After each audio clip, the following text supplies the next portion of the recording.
दोस्तो सॼी दुनिया में चौपाए माल जो कारोबार इंतिहाई अहम आहे ऐं असांजी सिंध में तोड़े हिन मुल्क में जेका वॾी आबादी आहे 80% खां मथे जेका आबादी आहे उहा चौपाए माल ऐं ज़राअत ते गुज़र सफ़र करे थी। ऐं असांखे ज़हन में रखणु खपे त चौपाए माल जी बि हिकिड़ी साइंस आहे। ऐं ॻाल्हि खे अॻिते वधाइण खां अॻु में अव्हांखे इहा गुज़ारिश थो करियां त महिरबानी करे तव्हां मुंहिंजे Rumi goat farm YouTube channel खे ज़रूरु सब्सक्राइब कयो, उनखे लाइक कयो, शेयर कयो ऐं कमेंट्स करे असां खां सुवाल पुछो त जीअं असां अव्हांखे ॿुधाए सघूं त तव्हां ॿकरियुनि जो कारोबार कीअं करे सघो था। हाणे हीउ नंढिड़ो फर ॾिसो केॾो ख़ूबसूरत आहे, ॿकरीअ जो फर आहे, केॾो सुहिणो लॻी रहियो आहे ऐं हीउ पंहिंजी महिनत कजे थी, पंहिंजो पोरियो कजे थो ऐं हाणे माउ जो ही खीरु पीअण जी कोशिशि करे रहियो आहे। त दोस्तो असुलु ॻाल्हि ते था अचूं त असांखे जेकॾहिं पंहिंजनि पेरनि ते बीहणो आहे ऐं असांखे कंहिंजी मोहताजी खां बचिणो आहे त पोइ असां ॿकरियुनि जो कारोबार करियूं, यानी गोट फार्मिंग कयूं। हाणे लाइव स्टॉक तरफ़ां मुख़्तलिफ़ खाता बि आहिनि, जेतोणीकि उहे को एॾो घणो कमु कोन था कनि, पर असां पंहिंजी मदद पाण तहत तमामु वॾो कमु करे सघूं था। ऐं जेकॾहिं चाहियूं त असां हिकु ॿकरी खां बि इब्तिदा करे सघूं था। ज़हन में रखणु खपे त ॿकरी साल में, यानी ॿकरी जो साल मां 15 महीना घटि मां घटि ॿधो त साल में 2 दफ़ा जेको आहे सो उहा विहामंदी आहे। ऐं जेकॾहिं तव्हां उहो नसुलु वठो जेके 2 खां 3 फर ॾिए ऐं सरासरी तौर ते जेकॾहिं अव्हां 2 फर बि ॿधी वञो त ॿकरी जेका हिकिड़ीअ मां वठंदव उहा 15 महीननि में 5 ॿकरियूं थी वेंदियूं, यानी हिकिड़ी माउ ऐं 2 4 उन जा फर थींदा। ऐं उहे जेकॾहिं 2 आहिनि त तव्हां वटि 8 फर आहिनि ऐं जेकॾहिं 3 आहिनि त तव्हां वटि 12 फर आहिनि। अहिड़े नमूने सां अव्हां हिसाबु कंदा वञो त हीउ जेको ॿकरियुनि जो कारोबार आहे केॾो अहम आहे। असांजो नौजवान अॼुकल्ह इन बीमारी जे वर चढ़ियल आहे त उन मैट्रिक पास कई, इंटर पास कई या यूनिवर्सिटी मां पढ़ी आयो त उहो छा कंदो जो नौकिरी जे पोयां भॼंदो। ऐं नौकिरी आउं सम्झां थो त हिकिड़ी बदतरीन ग़ुलामी आहे ऐं नौकिरी सर्वाइवल आहे, पर का बि तरक़ी कोन्हे का। तंहिं करे असांखे घुरिजे त असां पंहिंजा कारोबार कयूं। ज़रूरी कोन्हे त असीं ॿकरियुनि जो कारोबार कयूं, पर असां पंहिंजी आसपास जी मार्केट ॾिसूं ऐं उते जांच पड़ताल कयूं त कहिड़ी शइ जी घुरिज आहे, असां उनजो दुकानु खोले सघूं था, असां मुख़्तलिफ़ हुनर सिखी सघूं था। हाणे हीअ तव्हां बरी, जंहिंखे बरबरी उर्दू में चवंदा आहिनि, बरी ॿचिड़ा ॾिठा, हीअ तव्हां पटेरी ॿकरी वञी रही आहे। हाणे हीअ ॿकरियूं अव्हांखे तमामु वॾो फ़ाइदो ॾींदियूं। हीअ रूमी गोट फार्म जूं ॿकरियूं आहिनि। अव्हां ॾिसो पिया त हिन जो प्लाट बि वॾो आहे, हिन जे लाइ वाड़ी बि ठहियलु आहे, हीअ बरबरो ॿचिड़ो आहे, हिननि जा कन ॿधिबा आहिनि। हीअ असां पीढ़ी था वठी आया आहियूं ऐं हीअ नंढा नंढा फर आहिनि। तव्हांजी असुलु जेका आमदनी आहे उहे फर हुजनि था। ऐं जॾहिं तव्हां फरनि जी हिफ़ाज़त कयो था ऐं फरनि खे बचाए वञो था त पोइ अव्हांखे कामयाबी आहे। हीअ बरबरी ॿकरी आहे, मादी आहे ऐं हिनखे 2 फर आहिनि। इहे नंढा जेके फर मां ॾिठा, छेलो बि हिननि जो आहे। हीअ पटेरियूं ॿकरियूं आहिनि, ख़ूबसूरत ॿकरियूं आहिनि ॾाढियूं। जेको इहा तव्हां ॿकरी ॾिठी, हीअ बरबरी बि उनजे पासे में बीठी आहे, उनजो छेलो बि बीठो आहे। त ॿकरियुनि जो कारोबार असांखे वॾी कामयाबी ॾेई सघे थो, पर उनजे लाइ बुनियादी शर्त आहिनि। को बि कमु पंहिंजे ज़िम्मेवारनि खां सवाइ पंहिंजे तकमील ते नथो पहुचे, इहो ज़हन में असांजे नौजवान खे रखणु खपे। असांजे सिंध जे ॿहिराड़ियुनि जे माण्हुनि खे रखणु खपे त उहे जिन जी मईशत घणे क़दुरु चौपायो माल ऐं ज़राअत आहे। हाणे त ज़राअत बि पाणी जी खोट जे करे ऐं मुख़्तलिफ़ सबबनि जे करे उहा बि एतिरो को सुठो नाणो कोन थी ॾिए। तंहिं करे चौपायो माल असांजी अक्सरियत जेका आहे उहा चौपाए माल ते गुज़र सफ़र करे थी ऐं आध्यारियूं ॿकरियूं वठी बि माण्हू पालीनि था। ॿकरियुनि जी जेका पालना आहे उन जे लाइ ज़रूरी आहे त जेकॾहिं असां सुठो फ़ाइदो हासिलु करणु चाहियूं था त पोइ असां उन जूं सभ खां पहिरियां 4-5 हिकिड़ियूं बुनियादी नोयत जूं वैक्सीन आहिनि। उहे वैक्सीन असां जेकॾहिं कराए छॾियूं त असांजूं ॿकरियूं बीमार न थींदियूं ऐं सुठी पैदावार ॾींदियूं। ॿियो नंबर ते उन्हनि जो चारो आहे। चारो इंतिहाई ज़बरदस्त क़िस्म जो ॿकरियुनि खे ॾियणु खपे। ॿकरी उहो जानवर आहे जेको सभु कुझु खाई वेंदो आहे। ऐं तव्हां घर में सुकल मानी आहे, सब्ज़ी जा जेके असां पालक जूं असीं जेके आहिनि से उहे कटींदा आहियूं, उन जा जेके बचंदा आहिनि ऐं उन खां पोइ आलुनि जा छिलका बचंदा आहिनि, बसरनि जा छिलका बचंदा आहिनि, त उहे असीं ॿकरियुनि खे खारायूं। ऐं उन सां गॾोगॾु जेकॾहिं असां वटि पंहिंजी ज़मीन आहे पोइ त वाह वाह, पोइ त कमाल आहे। पोइ त तव्हां वटि गाहु पंहिंजो हूंदो, उन गाह में तव्हां बरसीम, लूसण, ग्वार, मकई, जुअर, ॿाझिरी, इहे सभु फसल पोखे सघो था, जंहिंमें हिकिड़ो साओ तव्हांखे चारो ॾियणो आहे ऐं ॿियो वरी दाणे वारो चारो ॾियणो आहे, त जीअं तव्हां घणे खां घणो नाणो कमाए सघो।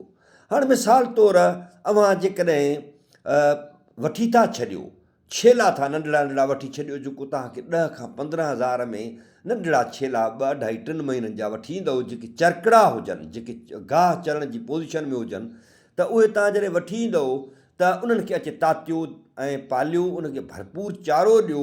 ऐं जॾहिं उज़ही जी ईद अचे, त हाणे उज़ही जी ईद रमज़ान शरीफ़ हले पियो, त उज़ही जी ईद उहा तव्हां उन में तव्हां वॾो नाणो कमाए सघो था। जेको तव्हां 15 हज़ारे फरड़ो वरितो हूंदो या 10 हज़ारे फरड़ो वरितो हूंदो, ऐं जेकॾहिं सुठे नसुल जो हूंदो, त यकीनन उहो ₹1,00,000 खां घटि न वेंदो। यानी तव्हां सॼा ख़र्च कढी हिकिड़े छेले ते जेकॾहिं 50,000 रुपया तव्हां बचायो था ऐं तव्हां वटि 20 छेला आहिनि, त इन जो मक़सदु इहो आहे त तव्हां ₹10,00,000 हिकु साल में बचाया। ऐं ॿकरियूं उन खां सवाइ आहिनि, मादियूं उन खां सवाइ आहिनि। त इहो इन जे लाइ हिकिड़ी रिथा, हिकिड़ी प्लानिंग असांखे घुरिजे थी।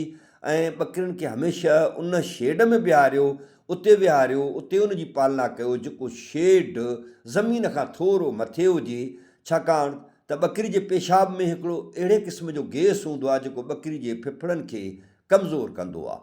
उन जे करे उनखे मथे बीहारियो त बहितरु। पर जेकॾहिं तव्हां उन पोज़ीशन में न आहियो, तव्हां वटि पैसा न आहिनि, त तव्हां नंढे पैमाने ते 2-3 ॿकरियूं वठी बि कारोबार करे सघो था। पर जेकॾहिं 2-3 ॿकरियुनि जो बि अव्हां वटि नाणो न आहे, पैसो न आहे, त अव्हां आधारियूं ॿकरियूं वठी बि पंहिंजो कारोबार शुरू करे सघो था। सच पुछो त 2-3 सालनि खां पोइ अव्हां वटि पंहिंजा धण हूंदा ऐं कंहिंजी बि मुहताजी अव्हांखे न हूंदी।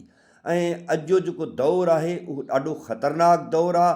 केरु कंहिंजो कोन्हे, भाव सां 5 रुपए ते विड़ी पवे थो।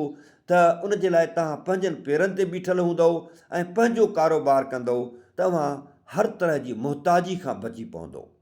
त मुंहिंजा दोस्तो, अव्हांखे वरी गुज़ारिश करियां थो त रूमी गोट फार्म सिंध जो पहिरियों गोट फार्म आहे जेको जदीद बुनियादनि ते आहे। असां वटि ॿकरियूं फिल्टर जो पाणी पीअंदियूं आहिनि, असां वटि वैक्सीन जो हिकिड़ो मुकमिल निज़ाम मौजूदु आहे, ऐं असां वटि चारे जो बाक़ाइदा हिकिड़ो शेड्यूल आहे त ॿकरियुनि खे चारो कीअं ॾिजे, कीअं खाराइजे, उहे तव्हांखे मुख़्तलिफ़ वीडियोज़ में अव्हांखे ॿुधायो बि वेंदो। ऐं असां इहो बि चाहियूं था त सिंध जे माण्हुनि खे पंहिंजे पेरनि ते बीहारण जे लाइ रूमी गोट फार्म तरफ़ां ट्रेनिंग प्रोग्राम शुरू कया वञनि ऐं उन्हनि खे ॿुधायो वञे त ॿकरियूं कीअं पाले सघजनि थियूं ऐं ॿकरियुनि मां ॿिया कहिड़ा कहिड़ा फ़ाइदा आहिनि ऐं ॿकरियुनि जो कारोबार केॾो काराइतो आहे। असांजो इहो प्रोग्राम आहे, पर उन जे लाइ ज़रूरी आहे त सिंध जा माण्हू असां सां ॻंढिजनि, असां सां राब्ते में अचनि।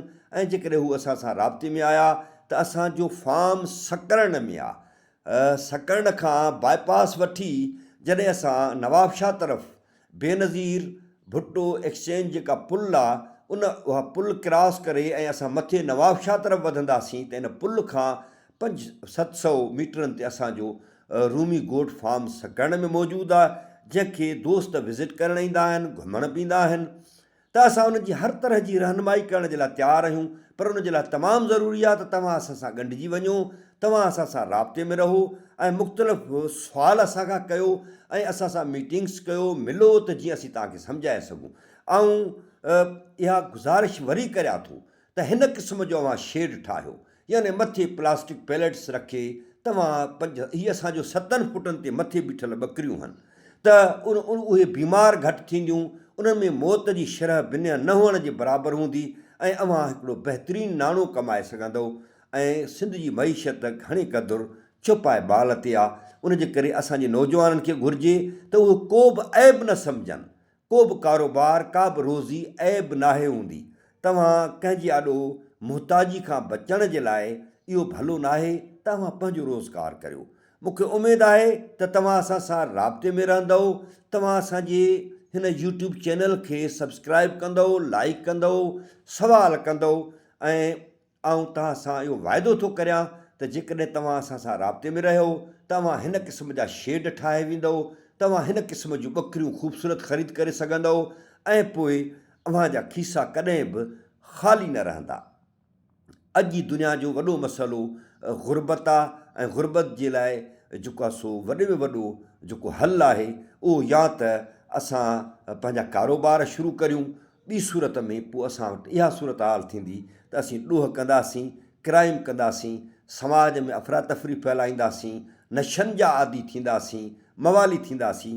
उन जे करे मुंहिंजी हिन वीलाग ज़रिए ऐं हिन जेका नंढड़ी मुख़्तसिर डॉक्यूमेंट्री आहे उन ज़रिए सभिनी खे अपील आहे त हू पंहिंजे पेरनि ते बीहनि, पंहिंजो कारोबार कनि। ॾिसो केॾो ख़ूबसूरत छेलो आहे जेको असां उज़ही जे लाइ ख़रीद करे आया आहियूं ऐं हीउ छेलो असांखे तमामु सुठा पैसा ॾेई ॾींदो। सो मूंखे उमेदु आहे तव्हां सभई असां सां राब्ते में रहंदव ऐं हिन में को ऐब कोन्हे, को पढ़िया लिखिया माण्हू खे ई कारोबार करणु घुरिजे। तालीम असीं इन जे लाइ हासिलु करियूं था त असीं समाजी शऊर पैदा करियूं ऐं समाजी शऊर हासिलु करियूं ऐं उहो जेकॾहिं असांखे हासिलु थी वियो आहे त पोइ कारोबार में कहिड़ो ऐब ऐं पोइ असांखे कंहिं बि महिनत में, कंहिं बि पोरे में ऐब सम्झणु न घुरिजे। मूंखे आउं वरी उमेदु थो करियां तव्हां सभई असां सां ॻंढियल रहंदव ऐं असां सां राब्ते में रहंदव। असीं हर तरह जी रहनुमाई फ्री ऑफ कास्ट, को रुपयो न वठंदासीं। हर सिंध जे माण्हू जी असीं रहनुमाई करण जे लाइ तयारु आहियूं। सदाईं गॾु आबाद हुजो। वरी ॿी वीडियो में मुलाक़ात थींदी।